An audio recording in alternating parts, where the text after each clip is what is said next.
সমস্ত YouTube Facebook ফ্রেন্ডদের জানাই হ্যাপি নিউ ইয়ার।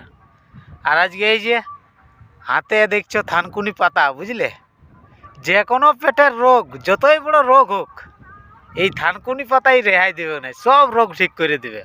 তোমরা আজকে হ্যাপি নিউ ইয়ার দিনে, 1 জানুয়ারির দিনে বলছি, এই থানকুনি পাতা যদি খেতে পারো বিরাট গুণকার। আমি মিথ্যা বলিনি, তোমরা খাইয়ে দেখো।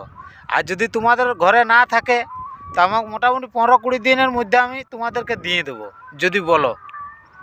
সমস্ত ফ্রেন্ডদের বলছি তোমরা থানকুনি পাতা খাও সকাল সকাল, কারণ এখন যে আমরা সারের জিনিস খাচ্ছি, বিরাট সারের জিনিস খাচ্ছি, রোগ হচ্ছে, বিভিন্ন রকম রোগ হচ্ছে, কিন্তু এই থানকুনি পাতাটা খাইলে কিছুটা ঠিক হবে। সমস্ত বন্ধুদের জানাই হ্যাপি নিউ ইয়ার। আর আজ প্রথম দিন, সবাই ভালো করে থাকবে, নেশাগ্রস্ত করো না, নেশাগ্রস্ত করে কোনো দিনেই গাড়ি চালায় না। Thank you.